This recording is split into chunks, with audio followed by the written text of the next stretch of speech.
Hello नमस्कार दोस्तों, मैं हूं संजय और आप देख रहे हैं फैमिली हेल्थ के यूट्यूब चैनल। दोस्तों आज के इस वीडियो के अंदर हम लोग बात करने वाले हैं स्किन की एक बहुत ही भयानक रोग जिसका नाम है अर्टिकारिया, जिसे आयुर्वेद में सित पित्त के नाम से जाना जाता है। आम भाषा में इसे पित्ती उछलना भी बोलते हैं। ये एक्चुअली काफी दिनों से काफी सारे कमेंट आ रहे थे इसके बारे में कि कोई वीडियो बनाइए, तो उसी के जवाब में वीडियो बना रहा हूं। तो इसे समझना बहुत ही ज्यादा जरूरी है क्योंकि ये स्किन की बहुत ही भयानक बीमारी है। अगर ये ज्यादा बढ़ जाए तो इंसान की मौत तक हो जाती है। तो इसे समझना बहुत ही ज्यादा जरूरी है। इसे समझने के लिए आप इस वीडियो को लास्ट तक देखते रहिए और अगर आप इस चैनल पर नए हैं तो प्लीज इस चैनल को सब्सक्राइब करके बेल आइकन पर क्लिक करके ऑल पर क्लिक कर दें, ताकि जब भी मैं नई वीडियो लेकर के आऊं उसकी इन्फॉर्मेशन आपको मिलती रहे। क्योंकि मैं इस टाइप की बहुत सारी वीडियोज लेकर के आता रहता हूं जो आपके हेल्थ से रिलेटेड होती हैं, जो आपके जीवन को बिल्कुल सुख में, स्वस्थ और खुशहाल बनाने में मदद करेगी। और दोस्तों अगर वीडियो पसंद आती है प्लीज वीडियो को लाइक कर दिया करें। आप लोगों की तरफ से लाइक हम लोगों के लिए बहुत बड़ा सपोर्ट बनता है, तो प्लीज वीडियो को लाइक कर दें क्योंकि वीडियो बहुत ही कमाल की होने वाली है। जिन लोगों को इस टाइप की प्रॉब्लम है तो इसे प्रॉपर समझें। तो अगर शीतपित्त की अगर हम बात करें तो आयुर्वेद में इसे एलर्जी के तहत वर्णन किया गया है, यानी कि शीत पित्त एक एलर्जी का रोग है जो स्किन पर होता है। शीत पित्त जो लोग जानते होंगे एक्चुअली जब ये उछलता है इसीलिए इसको पित्ती उछलना कहते हैं, क्योंकि जब ये होता है तो अचानक होने लग जाता है, फिर उसके बाद धीरे धीरे बैठ जाता है। कुछ लोगों को एक दो बार होता है अपने आप सही हो जाता है, कुछ लोगों को ये बार बार होता है, डेली होता है।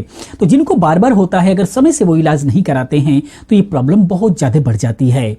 आयुर्वेद के हिसाब से एलर्जी के एजेंट जब आपके संपर्क में आते हैं तो ये वात और पित्त को उत्तेजित कर देते हैं और ये पित्त दोष के उत्तेजना के साथ मिल करके रक्त धातु में शामिल हो जाता है, जिसके वजह से इसका दुष्प्रभाव त्वचा की तरफ जाता है, जिसके वजह से ये जो है अर्टिकारिया यानी शीत पित्त जो है आपको होता है।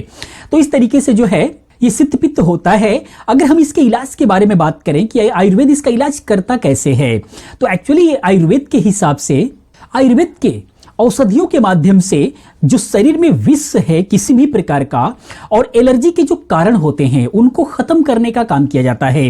क्योंकि एलोपैथ में इसका कोई सटीक इलाज अभी तक नहीं आया हुआ है, लेकिन आयुर्वेद के माध्यम से इसका इलाज हो जाता है। आयुर्वेद और योग के माध्यम से आप इसका इलाज 100% कर सकते हैं।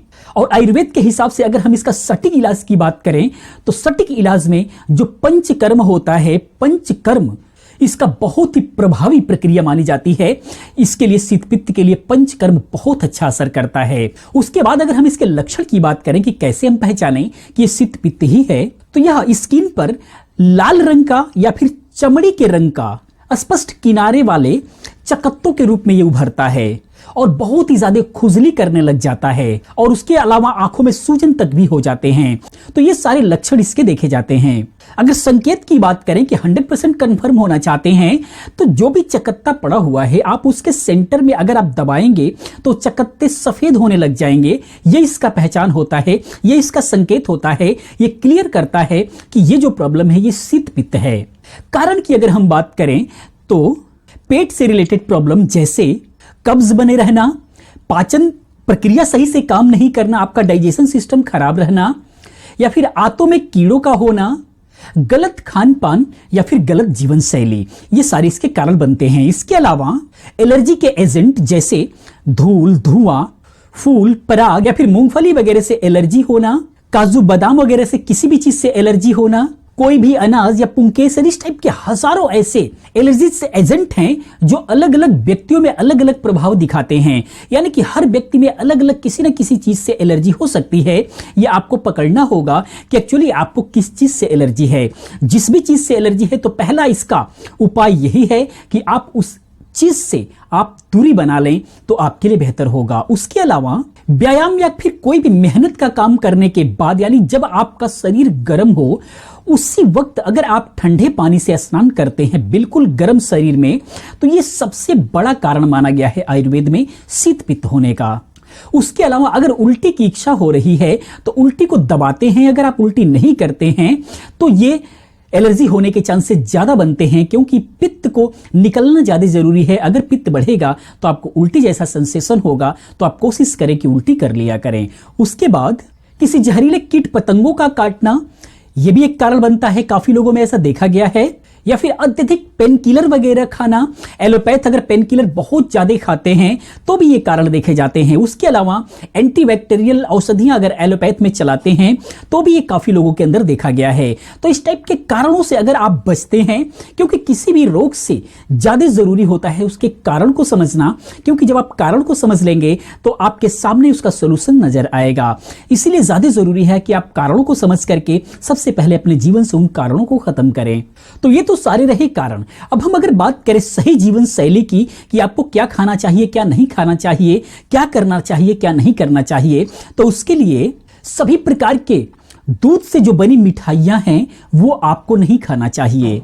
शराब वगैरह नहीं पीना चाहिए अगर इस टाइप की प्रॉब्लम है। और उसके अलावा विरुद्ध आहार आपको नहीं लेना चाहिए, यानी जो दो आहार के बीच में रिएक्शंस होने के चांसेस रहते हैं उस आहार को आपको नहीं लेना चाहिए। इस पर मैंने सेपरेट वीडियो भी बना रखा है, वो वीडियो आप देख सकते हैं। इसके अलावा ज्यादा खट्टा, ज्यादा मसालेदार या फिर ज्यादा तली हुई चीजों से आपको परहेज करना चाहिए। या फिर उसके अलावा कोई भी गरिष्ठ भोजन, यानी जिसको पचने में ज्यादा परेशानी हो रही हो, वो आपको भोजन नहीं करना चाहिए। उसके अलावा जैसा कि मैंने पहले ही बताया, कसरत या कोई भी मेहनत का काम किए हुए हैं, शरीर आपका गर्म है तो उसे नॉर्मल होने दें, उसके बाद आपको स्नान करना चाहिए। उल्टे जैसा मन हो रहा है तो आप कोशिश करें कि आप उल्टी कर लें, उल्टी को दबाएं ना। गर्म या ठंडे हवा के डायरेक्ट संपर्क में ना पड़ें, यानी कहने का मतलब अगर आप ज्यादा गर्म हैं तो डायरेक्ट एसी वगैरह के सामने नहीं जाना चाहिए, ज्यादा ठंड में नहीं जाना चाहिए। अगर ज्यादा ठंडा है तो डायरेक्ट बहुत गर्म जगह पर आपको नहीं जाना चाहिए, इससे आपको बचना चाहिए। इसके अलावा जितने भी एलर्जी के जिम्मेदार चीजें हैं, जो जिम्मेदार कारण है, उससे आपको बचना चाहिए। तो ये तो सारे रहे कारण और उपाय। उसके बाद अगर हम बात करें घरेलू उपाय का बचने के लिए, तो उसके लिए आपको क्या करना चाहिए। अगर शीत पित्त हो गया है तो आपको क्या करना चाहिए। तो इसके लिए सबसे पहला जो है टिप्स, 2 से 3 ग्राम यानी आधी चम्मच हल्दी आपको लेना चाहिए, हल्दी पाउडर।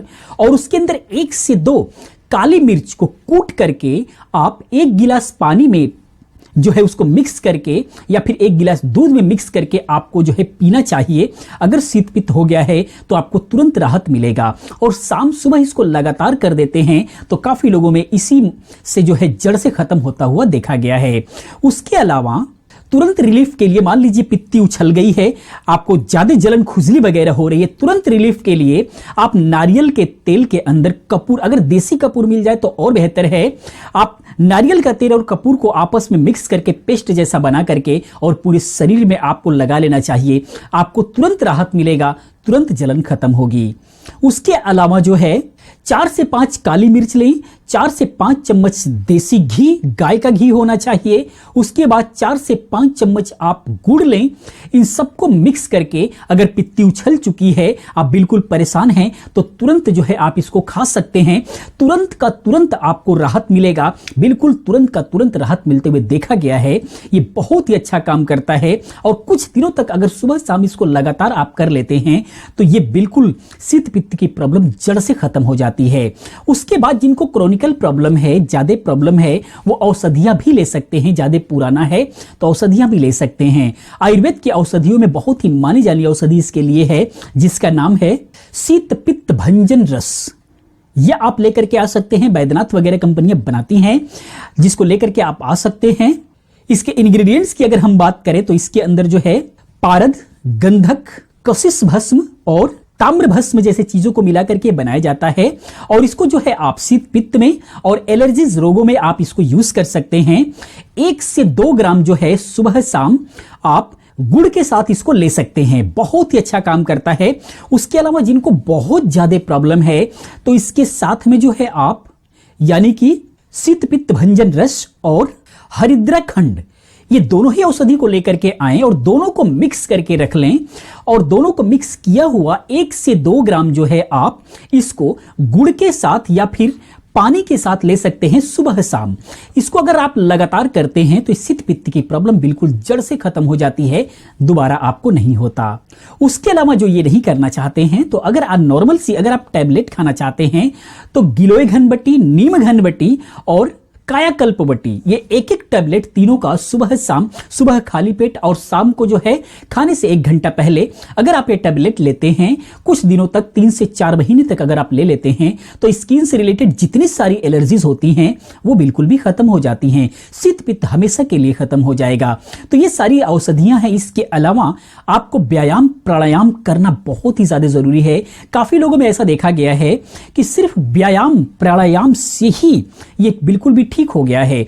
प्राणायाम में ज्यादा आपको कुछ नहीं करना है। आप कपालभाति कर लें 10 से 15 मिनट और अनुलोम विलोम 10 से 15 मिनट कर लें और ब्राह्मरी आपको करना चाहिए। इससे ही आप देखेंगे कि शीत पित्त का जो प्रॉब्लम है बिल्कुल खत्म हो जाता है। भस्त्रिका भी कर सकते हैं। ये सारी नॉर्मल है। ये नॉर्मल आपके जो प्राणायाम है ये अगर आप करते रहते हैं तो शीत पित्त बिल्कुल जड़ से खत्म हो जाएगा। इस प्रॉब्लम से आपको निजात मिल जाएगी।